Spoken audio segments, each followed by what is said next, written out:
روز زایمان مثل روز مسابقه 2 ماراتون میمونه.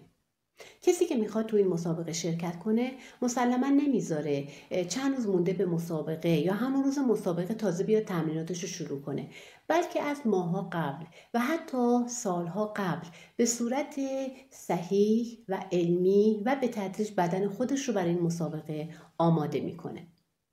آمادگی برای یک زایمان آسان هم همینه.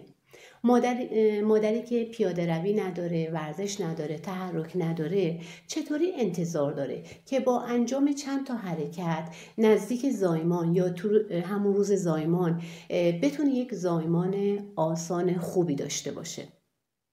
مسلماً همچین انتظاری یک انتظار بیهوده است و مادر باید بدن خودش رو، جسم خودش رو برای یک زایمان آسان از مدت‌ها قبل آماده کنه.